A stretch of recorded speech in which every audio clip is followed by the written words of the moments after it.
All right, YouTube, we're here. I'm sure there's not that many people that are in right now, but that's okay.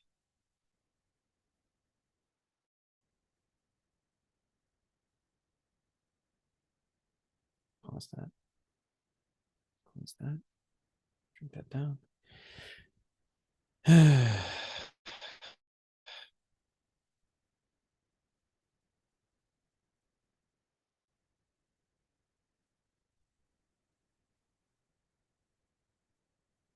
All right, Jax, get back in here.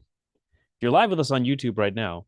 Uh, Not the way we wanted that to end, man. Tough, tough, tough, tough. But good game. Good opportunity to watch us, play in a marquee all-time setting for sure. All right, Jackson's back in here. I don't know if anybody's live with us right now. I got one person so far. It's probably either Ryan or Pocket Watch. Well, but Ryan's, yeah, there's no way Ryan put it on, but maybe hopefully he'll come by the Zoom if you'll send him Yeah, the no link, shot. maybe.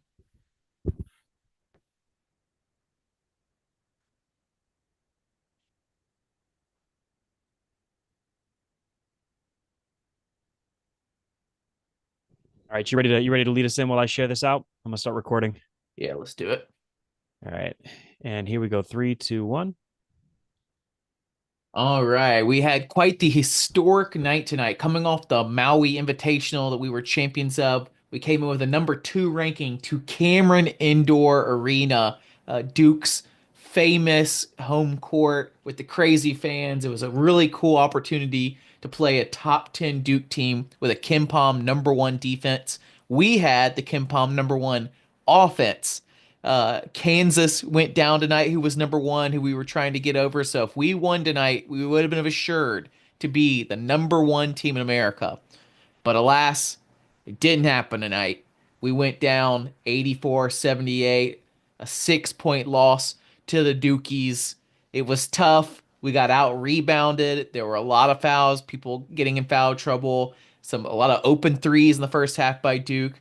Me and Ben Young are going to break it down. We have not had to do a loss yet this year, but me and Ben are here. As much as it's a virtual Tumors Corner to celebrate, it's also a place to mourn together when it doesn't happen. But it was a historic night either way. And Ben, what'd you think? Jackson, let's start off with once again just celebrating where this program is at. I mean, last season, with one of our better teams in Auburn history, Bruce Pearl talked about how we could not get a matchup against a team like Duke. We got Virginia Tech at home. Duke went to Arkansas because of where this program is at. The fact that we got to go to Durham and play in Cameron Indoor is a testament to where Auburn basketball is and where it's come. We didn't get to the mountaintop we wanted to get to tonight. I think we've still got some room to grow as a program. But if you listen to our preseason pod and listen, we're 8 games in, but it's not too late to go back and check it out. This is what we signed up for. We signed up to take some tough losses, to learn some things about this team, and for these rotations to learn where their weaknesses are before we get to March. Jackson, what did you see as our weaknesses tonight?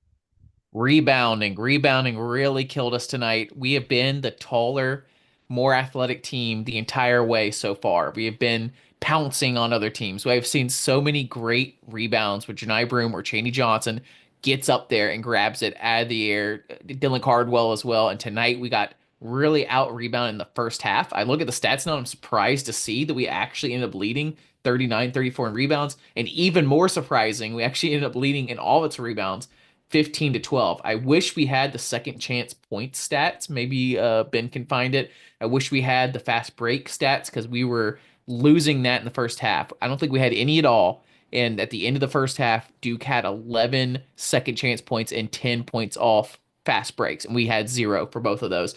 They had a very good for them lack of turnovers, 4 turnovers for Duke, 8 for us, which is not a ton for either. As long as you're under 10, that's pretty great. But man, to keep it under 4 there, it's tough to play in Cameron Indoor, and I think down the stretch we had some chances to get this thing back to even. We had some runs where we could have pulled this off, but we lost it in the first half, and we lost it like we personally, when you're down, 5 to 10 points, what you want is you want to try to get back right before the half. Or if you have a big lead, or if you have any lead at all, you want to extend that thing right at the half. That's what they did. We just let go of the rope a bit at the end of the half. With a minute or two left, we let them gain that lead. They came out and established it again. But ultimately, we pick the MVP. When we win, I think the big thing we do when we lose is picking one stat. And I think first half, my two stats were and then we can talk threes also. So I guess maybe Ben, maybe you can pick which one of these stats you think was the killer stat. I mean, Jackson, you kind of hit it early on. We've got Justin Ferguson's stats pulled up here from the Auburn Observer. If you're not following Ferg, get on it on Twitter. We share his page all the time. You look down there at points off turnovers. Duke had 13 points off of turnovers tonight. There weren't a ton. There were only 12 turnovers between both teams. That's how you know you watched elite basketball tonight. A lot of teams have 12 turnovers in a half, especially teams that play against Auburn. But tonight, Duke just took advantage of those turnovers in a huge way. They almost got 2 points per turnover. We didn't even get 0.25 points per turnover. Granted, again, we're looking at a 6 point loss in our first true road game of the year against a top 10 basketball team. We're going to be nitpicking a lot of these stats in the same way that we're going to be nitpicking some of these players' performances. Overall, a fantastic basketball game by Auburn. You go down the stats. We shot 45% from the field. We shot 40% from three. Jackson, that was one of your pregame notes. Against the number one Kim Palm defense. Yeah, there was two pregame notes, wasn't there? One Yeah. was I'm gonna be watching the refs like a hawk. As long as we're not getting in foul trouble or getting a bunch of tic-tac fouls in Cameron Indoor, we can do all right. And the second was can we shoot in Cameron Indoor Arena? And man, did we shoot. We started off strong with some buttery Miles Kelly threes. Man, those things were beautiful to watch. Tahad Pettifer hit some really great threes tonight. CBM hit some threes. I'm not sure if anybody else really like hit any big ones that I can remember, but it went from if we want to break down that way too, it was an extremely strong start. We looked so good to start the game. We were hitting all our shots. We were stopping them on defense without fouling, which was a big deal tonight, and getting rebounds. But man, it didn't last all night. And then kind of pretty much the last 75% of the game, maybe, it felt like we were staying in it. We were hitting Yeah. hard contested threes. We Big were time. like, I was holding my breath every time, and we just kept hitting great shots to keep us in it. But it was just not enough to go on a big run because we could not seem to stop them. And without fouling, that was a huge thing. And we couldn't seem to get the rebounds. They just kept getting those second chance points. And Jackson, to your point, we were trailing by, I believe, 8 at the end of the first half. And Duke outscored us 16-0 in fast break points.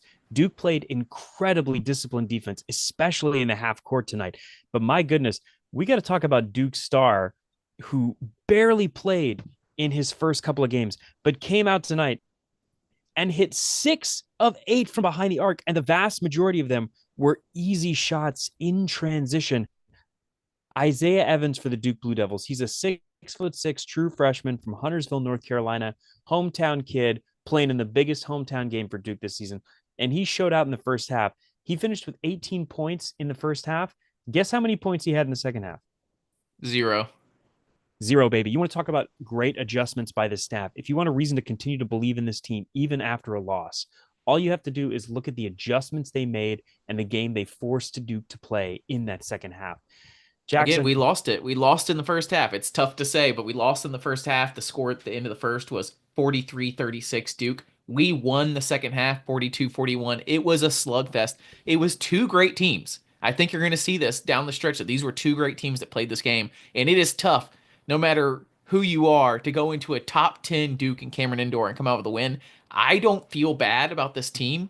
I mean, this is how it's going to be in some of these very athletic matchups. I think we saw there's not a lot of kryptonite on this team. There's not a lot of, it's just very small margins when you're playing teams this great. And they've got two top 10 draft picks on their roster. They're tall, they're athletic. And I think it just kind of showed. They made Broom a little uncomfortable at times. They were poking the ball away. We just lost the rebounding battle at times.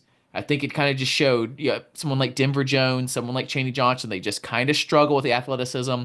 We can talk about the fouls, big foul discrepancy, big free throw discrepancy. I think you had it up a second ago, but we lost it there on your stats. But they shot a lot more free throws than us. Yeah, he's I'm putting it checking the back YouTube up. stats, but And yeah, we were heated. We were heated in the text messages, and I went back and forth. So Matt is always on the side of I'm not going to blame everything on the refs. Always, always, always. I mean, if he's blaming the refs or upset about the refs, it was egregious. Ben might be the other side of the spectrum a little bit, and I think I'm somewhere in the middle. So I think by the end of the night, I think I landed just slightly onto Matt's side of we did a lot of stupid fouling. We got beat and we would foul. We would give them tough twos from mid range and get too much contact. You could say it was weak calls. It just was unnecessary to even have your hands there. We just fouled away from the basket too often. There was a weird flagrant on Dylan Cardwell where he probably is another one of those things where it's like eye of the beholder kind of thing. Even the announcers didn't think it was a flagrant. But I remember watching him running down the court and thinking, is he really going to challenge this? I mean, hey, it's Cardwell. Sometimes he does get those, and it's kind of amazing. Yeah. But I think most people would say, no matter what happens in that play, you're probably going to end up with a foul, and it's just not worth it, especially if the guy makes it. He ended up making it. So we just had a lot of weird stuff like that. Todd Pettiford is great, and we're going to talk a lot about how great he is tonight, but he also has issues with fouling when he's already been beat. They'll switch on to a bigger player. He's under the basket. He's done well to hold them off, and then he just fouls them anyways. So there's I a lot mean, like that. But I'll Jackson, give Ben the side of his spectrum on this. no, I mean, you're right. Let's go ahead and get into the player breakdown because Janai Broom unfortunately fouled out tonight. He was our best player early on of defending without fouling, but at the end of the game, he just had to step into the lane and try to help out. And that was what led to those 5 fouls. He finished once again 20 points, 12 rebounds, but more importantly, 3 assists. Janai Broom continues to evolve as a passer. And unfortunately, I think it's going to have to continue to be that way. We're going to have to see Janai Broom pass the ball well and get out of these traps to be successful as a team. Unfortunately, tonight, where he failed was hitting 3-pointers. He only took 3 3-point shots tonight, which is, I think, where all of us want him to live in that 3 to 4 shot range per night. When you're open, when you've got to look, take it. And he had a clean look at the end of the night tonight. They could have got into a one possession game late. It just didn't go in.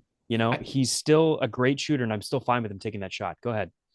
Yeah, there was one near the end where it felt like, oh, he's going to get it on this one and kind of went in and out. But I think the bigger thing for him, and it's hard to nitpick Brim because he really is a great player, and he went toe to toe with Cooper Flagg. Those are two guys in the top five, probably, of the National Player of the Year. We believe that Jeremiah Absolutely. Broom should be the key guy right now. But if you watch the whole game, sure, he ended up with 20 points, 12 rebounds, but those 2 turnovers, he had a couple other plays where the Duke guy really had him uncomfortable, sticking his arm out. And that's another one of those refs things where eye of beholder. Some people would say he was getting hacked. Some people were saying, it should be a reach in foul there, but Me, he was, I'm some yeah. people. They were reaching in and hitting him. There was at least one really bad one where they just like hit him in the thigh and he turned the ball over. But most of those, he was lucky, went out of bounds against the other player. But he had him uncomfortable at the beginning of the night. In the first half, he was taking some pretty, not for him, long twos where he was backing them Yeah. down and then they were kind of going away from the basket and they weren't going in. He also had some amazing, shots. But that's Janai Broom. He wasn't so dominant. He was 8 of 18, 18 shots. So it felt not in the rhythm of the offense at times. But hey, you're playing the number one Kim Palm defense. The real guy that kept us in the game at times. And we're going to need him to keep getting better. And we're going to keep playing him because JP Pegues is unplayable. But Todd Pettiford with 20 points. Was he 4 of 8 from three? And some of those were down the stretch because he had to shoot some desperation stuff. He gets in foul trouble, but that was only in 18 minutes. He had 20 points. Todd Pettiford is the kind of guy we needed. When I say we need a recruiting mix, this is the kind of thing you need. You need that 5-star, can't miss freshman kind of guy for games like this. When you're playing other teams with 5-star, can't miss guys. We set the team up on these amazing veterans. They're maybe a little undersized, maybe a little slow, but they're great wily veterans are going to get it's great stuff. And sometimes you hit on a guy like Janai Broom that develops amazing, but you do need these 5-star guys when the game's a little fast, the other team's a little too strong. This guy can still score for you. This guy can still make plays for you.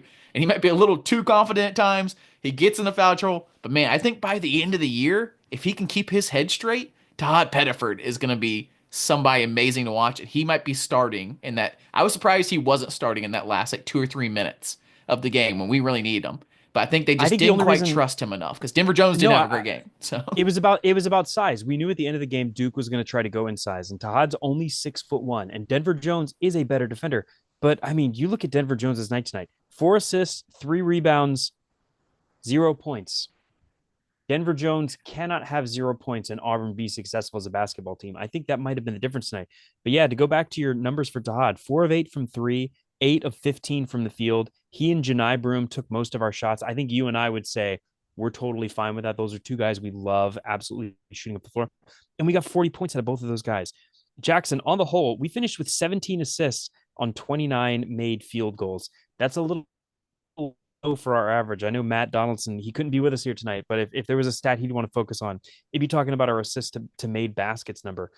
Gotta get those numbers up. Duke forced us to The play a ball lot of stuck a little ISO bit. ball, and it definitely made us uncomfortable. Ball stuck a little Yeah, bit. Pettiford had times where it stuck and he just happened to hit those. Yeah, at this point, I'm going to stop saying he happens to hit those long contested threes because he's just been doing it. He's been doing it all year. So I'm going to let him keep doing that a bit. Sometimes I text to the text like, or the group I was texting today a little too confident. I was a little too much. One back, he's a freshman. He always takes maybe one too many, one too early or whatever, but he's been hitting a lot of great stuff. So big props to him. But our guards, man, this is what I worried about. And we talked about it in the preseason. We talked about it even early in the season. What I wait, hold most on. worried But about. before we get too much into crapping on our guards here, let's talk about Miles Kelly's night. Miles Kelly's another guy that you've been watching since game one, where he went off for 21 points and shot the lights out. Jackson, he shot the lights out again tonight. 5 of 7 from the floor, 4 of 5 from three. He finished with 14 points. He He was was so one of our efficient. 4 players in double digits. Yeah, So efficient. And he's another one of those guys I've been watching too since that first game where it's like, all right, if you're a little hot, are you going to take one too many? Are you going to force that last one and turn the ball over essentially? And we've seen other players do it. We saw him do it in his first game when he was hitting so many, but whatever, you can't blame him. Today he didn't. Today he hit two early great threes and then went back to where he needed to be. I think he got a great basket underneath the basket where they kind of did a screen down there, got open back door, scores like perfect. Perfect. After you've hit those first two and they're coming up on you, make a pass. Make a pass that counts. So great to watch Kelly play so well. I'm not the best defensive observer. I'm not sure how his defense was this year, but I don't remember him getting beat too often when we saw several other players getting beat pretty often. So that's good. But man, yeah, he great to start, great to end. Big fan of Kelly. I think we really hit on something there. I'm just worried about Denver Jones and JP Pegues. I'm worried about in big matchups like this against really athletic teams with NBA draft picks. Can we really keep up? Love Denver, but he didn't keep up this game. He could not drive the ball to save his life. I've been cheering all year for him to drive because I think he can finish in drives, but he could not tonight, I tell you what. And he didn't hit any open threes. I don't know how many he shot this time. He shot just one, just the one. just one. I don't know if he was getting run off the three line or what, but every choice he made, I felt good about. Every time he chose to drive, every time he chose to shoot, I felt good about it. He didn't hit the one open three, and he didn't hit any of his drives. And now I'm worried if he can drive at all. JP Pegues, I know it was against the number one Kim Palm defense in the nation in Cameron Indoor. I think there's a conversation on his future, playing at all. I think you have to keep playing him in that conference, hoping that something clicks, hoping that in the games against Richmond and Monmouth or whoever else are playing that aren't these good top ranked teams, that he can kind of like get some confidence going because there might be some injuries. You have games where people need rest. It's going to really shorten up the lineup if we can't play JP Pegues at a guard position. But right now, unplayable, man. They abused him on defense. They saw him out there. The second he got out there, their team was calling for the ball onto JP Pegues. The announcers were doing the exact same thing, saying JP Pegues is out there. He's not fast. He's not good. You need to drive on him. They shot him immediately with an open shot because he couldn't get around the screen to get to him. Next drive, next time Duke had the possession, they drove the ball, scored on him. Offense also bad. He gets a No, no, decent no. Hang on. open three. I'm gonna disagree with you. I'm gonna disagree with you on the offensive end. I On the think you're right. offense, I really, think he's 0 of 2. yes, He doesn't make yes, anything. He yes, hasn't made an open three all yes. year. It's not well. First of all, he's made open threes twice. They've been late in games in garbage time, so He's it made hasn't two mattered. threes all year. Yes, but listen, hang on. That's not why we brought JP Pegues in. We didn't bring him in to be the scoring guy. Janai Broom is our number one scoring option. Always has been, always will be for the entire season. Denver Jones is our number two scoring option. We brought JP in to run the point. Tonight, at the end of the first half, was some of the best minutes I've seen from JP Pegues all season. I thought he ran the offense well. I thought he called for screens correctly. I thought he moved the ball well, and he was an efficient part of the offense. Jackson, he finished tonight with 2 rebounds, an assist, and 0 turnovers, my friend. Because he barely He's one of the played. He only barely players. played. They took him out the entire second I'm just half.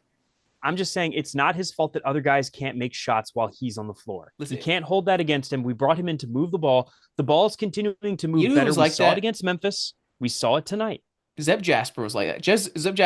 Zeb Jasper could bring the ball up the court, make passes, get the offense going, but No, was no, no, not no. good. Was not good in offense. But he was great on defense. And when the ball was in his hand, end of a shot clock, he could hit a three or he could drive. Not great. He was not some great scorer. We did not want him shooting first or anything like that, but he could make it. JP has not shown me at all that he can be that guy with the ball in his hands at the end of the shot clock, the way Denver or Pettiford could be.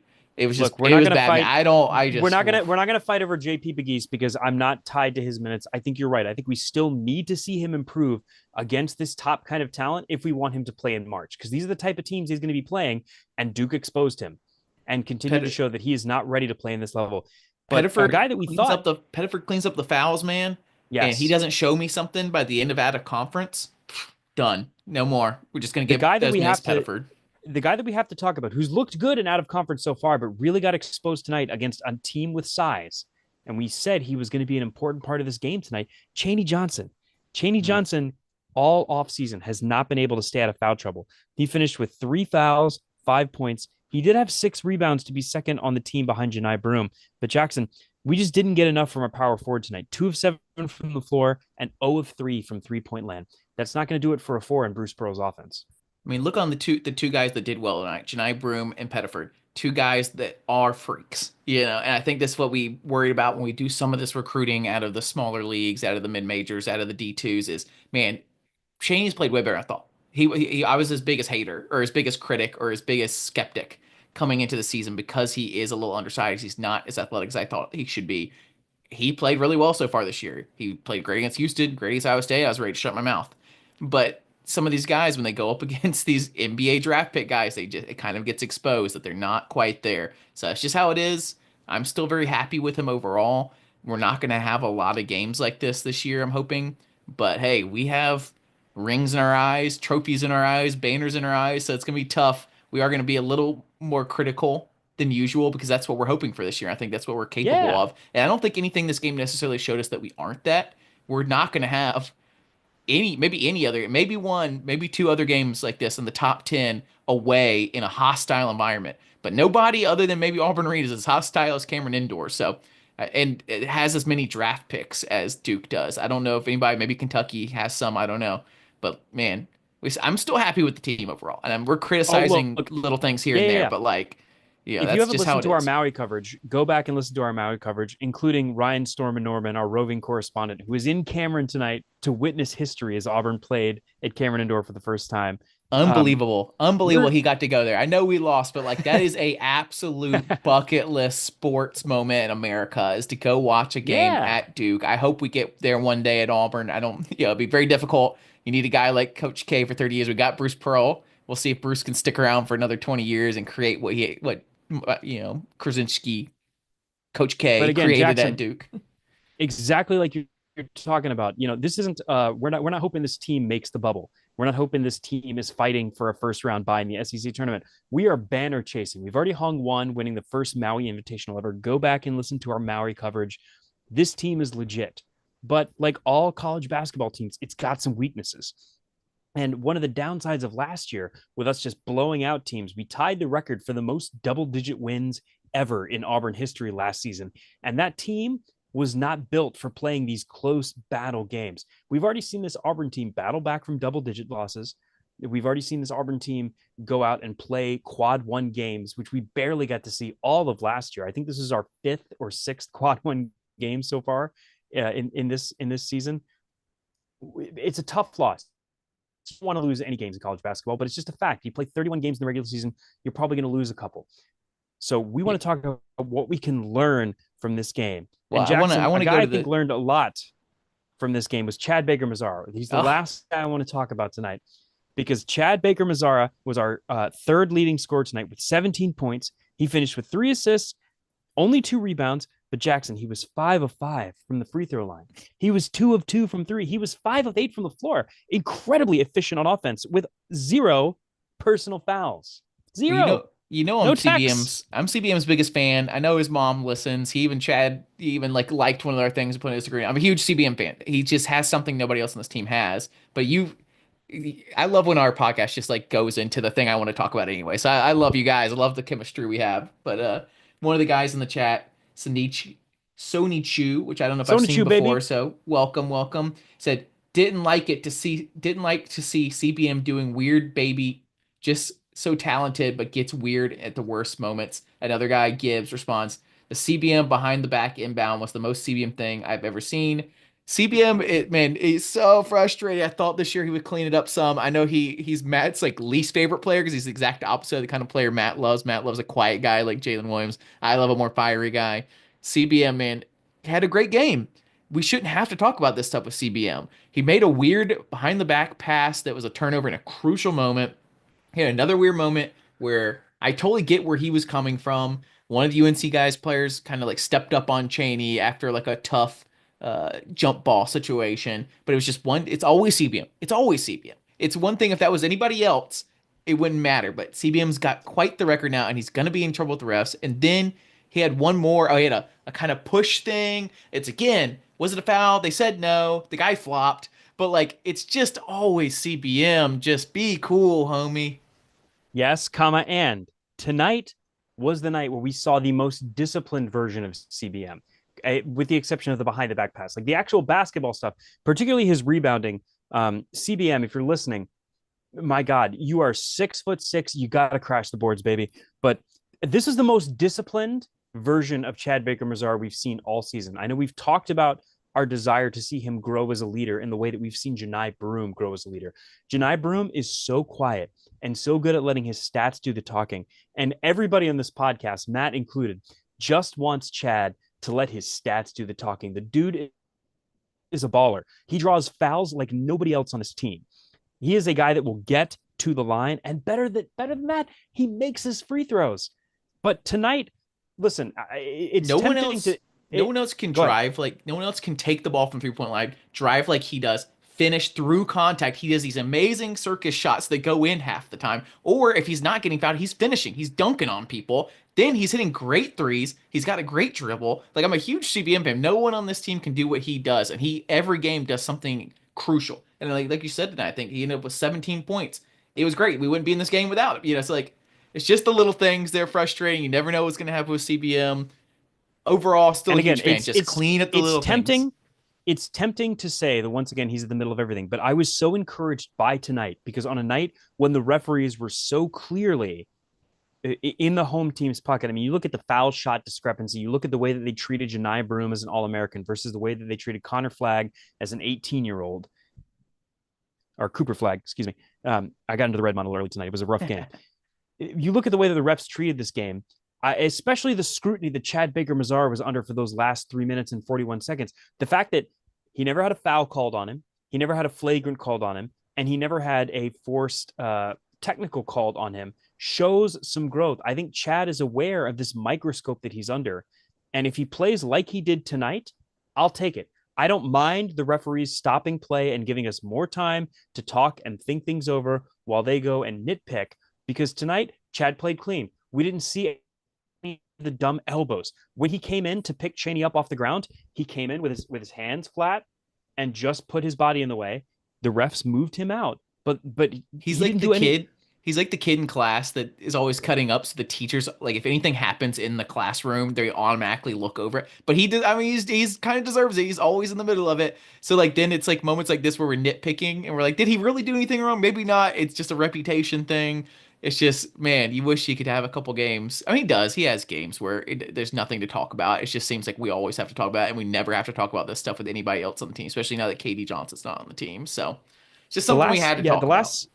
the last guy that I want to talk about. Well, I want to talk about two guys real quick. I want to talk about Chris Moore. We had to play Chris Moore for 13 minutes tonight because of foul trouble. And tonight is one of those nights that you love Chris Moore as a glue guy, but it was never more apparent that Chris Moore does not belong on a high-end basketball floor than it was tonight.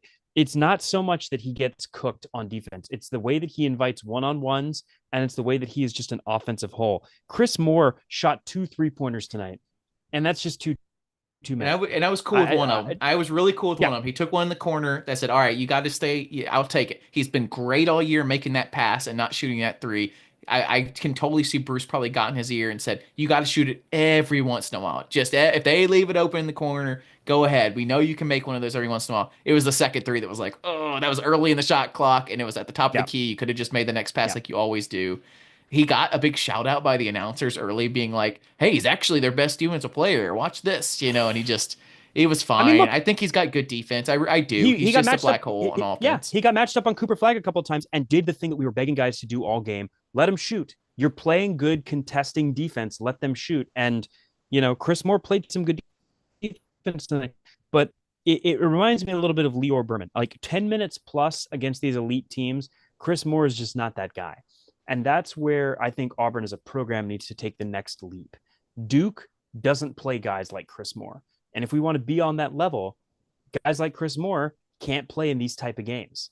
We And Chris, we love you. Simo, you've been an amazing player. You're clearly an amazing leader for this team. We know you've taught guys like Chad and Cheney so much, but in terms of just pure ball skill, trying to match him up against Cooper Flag is the same thing as putting Lior Berman on Dalton Connect, who is now torching the NBA league. Those are just two guys on completely different levels, and well, it's hard to watch. and I think What if else was we hard I to think watch if we tonight had was Ja'Kai Howard and Hudson playing at all, which they did not play again at all, I think Howard is the kind of guy that would have been playing those minutes if he'd not gotten into a fight on an airplane. So I think it's just one of those things where like we are, Matt was arguing this too, and I think I don't know if we do have a next step as a program, especially in the NIL era with the money and everything and how it is. We have a great coach, but I think this kind of roster is kind of the peak of what we're going to get. And if Howard was playing and being because like what was Howard before he got in the playing play? He was an athletic guy that would kind of put some twos in the way Cardwell does. I think if Howard was playing, it might be slightly different, and Chris Moore would be seeing less minutes. But I had two well. things Let's I talk wanted to about. talk about. Yeah, go ahead. I was just gonna say, let's talk about Cardwell too. The Twin Towers look has been so good and so efficient for us tonight, but Dylan Cardwell finished with more fouls than he did rebounds tonight. That's not going to be a recipe for success for us going forward.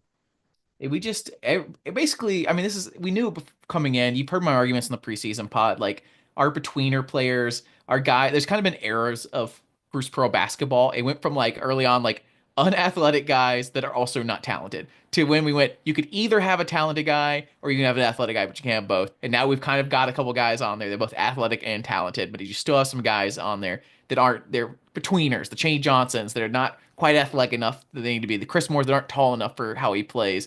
Cardwell just does not quite have the offense, kind of thing. And they all got kind of exposed by a extremely talented Duke team away. So it's just how it is. And we ended up relying on our freaks in Janai Broom and Pettiford, and that's what we needed to do. And CBM too. And Kelly did what he needs to do as a specialist from three. So like our guys that are truly on that elite level, they did what they needed to do. And the guys that aren't there athletically or aren't there talent wise, they kind of got exposed tonight. And that's just how it is. Yeah, and honestly, long term, I think we can still benefit from this. I think it's good for these guys to get a punch in the mouth, but even more than that, these guys to see a game slip away from them, they go, "Man, we could have won that game."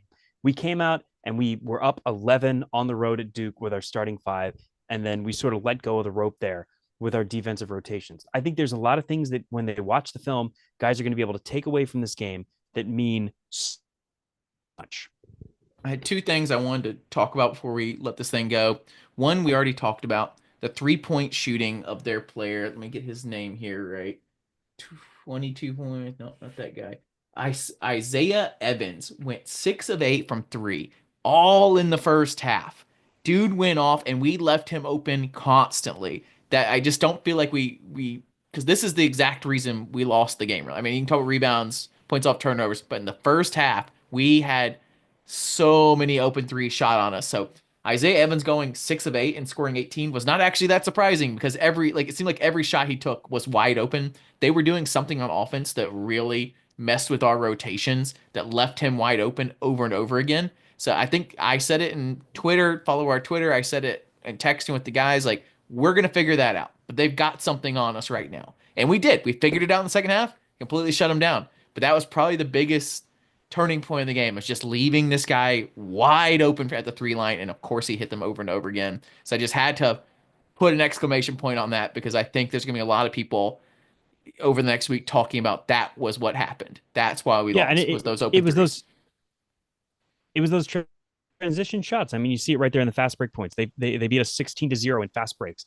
and getting him down there, getting him in position, it really made a difference for them. I mean, I can't believe Duke shot 63% to our 83% from the free throw line, but they still made 7 more free throws than us. That's going to be hard for me to swallow. They shot 27 free throws to our 12. So when we're talking about the refs, like like I said, Matt is a complete disagreement. Says we fouled him every time, and I think we did foul them a lot of stupid fouls that got them on the line. But man, it's hard to see 27 versus 12, and I think some of those were a little bit of home cooking. And the last thing I wanted to talk about was how many Auburn fans traveled to Cameron Indoor. It was really cool to see like a virtually a away section over there in the corner. The announcers talked about it early that Auburn brought a lot of fans there. Stormin Norman told me he talked to some Duke people that said that that's the most away fans they've seen there. Our boy Stormin was there. I wish we could have gotten him on the Zoom afterwards. I wish he was going to do some more social media content. He put some out there, but I know it was tough with the travel plans and how bad the service was in the stadium. But just cool moment for so many Auburn fans. The tickets were going for like $1,000, so really cool of the people that did get to make it. I think I recognized some people in the crowd. If you're in the comment section and you went to the game, let us know. Or if anybody else went, let us know how the experience was because it's on my bucket list for sure. I mean, look, it's we can't say enough about what a step forward for this program is because again, we didn't get embarrassed tonight. We didn't get blown out. We had a chance to win this game at the end. The mat system exists for a reason. We were down by 7 with under 4 minutes to go, and you got to play perfect basketball if you're going to overcome that. We didn't quite play that perfect basketball tonight, and we wound up losing by 6. It's a tough pill to swallow in a game that you could have won, but big picture talking, I mean, it's just such an astronomical leap for this program, for the SEC and ACC to decide that Duke and Auburn is a premier matchup. And Jackson, we went into Durham tonight as the higher ranked team. Who ever thought 10 years ago, watching this program with Bruce Pearl just beginning to take over, that this is where we'd be? And it wasn't just some fluke either where Duke's like on a down year and we happen to be number 12 and they're not ranked or something. It was a top 10 Duke team and we were still ranked above them at number 2. Kansas went down also, so I don't think we're going to fall that hard. It sucks that we didn't get to knock the door down and get that number 1 ranking. Also sucks when people online are like, oh, you didn't really need the number 1. You got Duke this weekend, so beat them and you'll be number 1 anyways, blah, blah. We've only ever been number 1 in the rankings ever. That was 2 years ago, Jabari and Walker. So still a big deal when we hit those number 1 so that And remember, we it's had to national fight. We had to fight for branding. that one. We were clearly the better team, and we had to wait for Gonzaga to finally lose to And, get and that we had to number take one down ranking. Kentucky to do it too. So it was another night where we could have made that history there. It's a national branding thing. We're still getting these late night games instead of even when we play top 10 Duke, they still put us as the late night game instead of the earlier, more prime time one. We're on ESPNU twice against top 5 teams. We just still don't get quite that national respect from people. You talk about podcasts and things, they don't talk about us the same way they talk about some of the blue bloods, even when the blue bloods are bad. So it's just another one of those things where an announcer can say to casual fans, yeah, they were number 1 2 years ago. They were number 1 this year. That Bruce has really got it going, and they can't really say that now. They're gonna say they were number 1 2 years ago. They're really good this year, top 5 team. It's a different branding, and I care about that kind of stuff. I know not everybody cares about it, but I'm all about the narrative. So and the vibes. I love the vibes. So Listen, yep. I think the vibes are still high. In Jackson, the vibes are going to continue to be high. This Sunday, we finally have a reasonable tip. We're tipping against Richmond back in Neville Arena at noon. Richmond is four Whoa. and four on the season. It was one of those games that if you listen to our preseason podcast, a lot of folks were interested in how we would do against Richmond. But I got to tell you, once again, not super impressed with Richmond so far. They've played Ball State, Louisiana Tech, and Charlotte as teams that you might know. They lost to 2 out of 3 of those teams. They managed to beat Ball State, but they lost to Louisiana Tech and Charlotte. And they've had a rough go of it. They're currently not shooting great as a team. They are averaging 42% from the floor, 71% as a free throw shooter, and only 29% from 3. I think that kind of bodes well for us, in my opinion. I have pulled up our preseason preview trap games. We all picked what our most favorite game, which if we could only pick one, which one we would pick to win. Both me and Matt picked Duke, you and Storm picked Purdue. But our trap games were Vermont for Stormin, none for Ben, apparently, and Vermont for Matt. But No trap. my trap game was Richmond. And you can see why it would be Richmond. Maui invite. We take down Maui. We win the tournament. The vibes are through the roof. We go into Duke. What a amazing hard game. So hard fought. Okay, finally.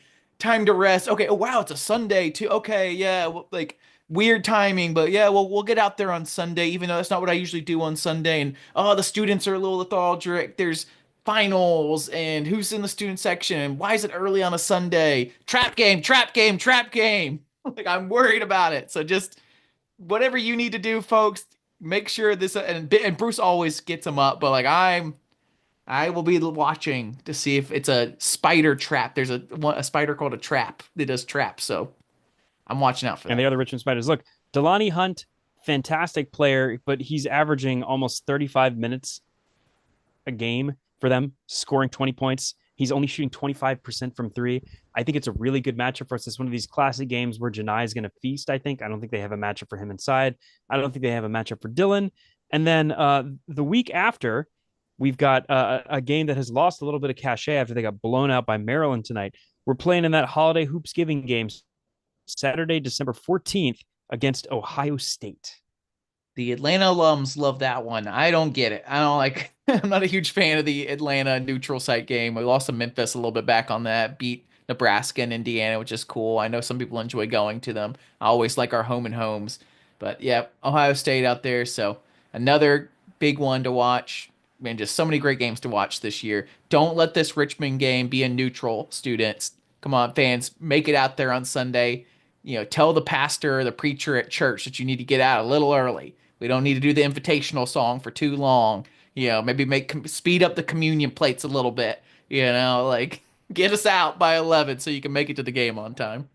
Shout out COC. What's our motto? Beat the Baptists, right? Gotta Oh get yeah, gotta get out early not so you can get to lunch. maybe Jackson, you let's maybe take a you come for the invitational song. You the first as Auburn fan goes up for the invitational song and cuts it off quick. So you got to do it Jackson. quick.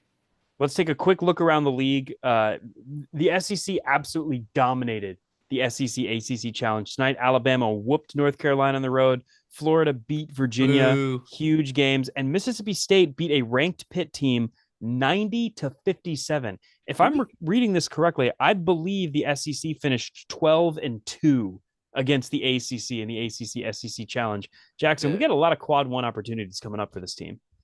we are taking the ACC's basketball crown. I'm sad that we couldn't do it in this one, but we also had the toughest matchup of any team in this challenge playing in Cameron Indoor against a top 10 team.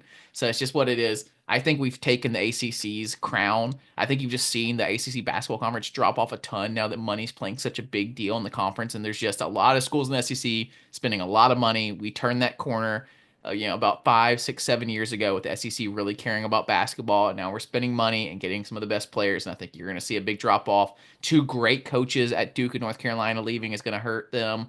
You're seeing Virginia fall off super big. I think their head coach left that took them to a national championship. I think the SEC is what the ACC used to be in basketball. So it's just how it is.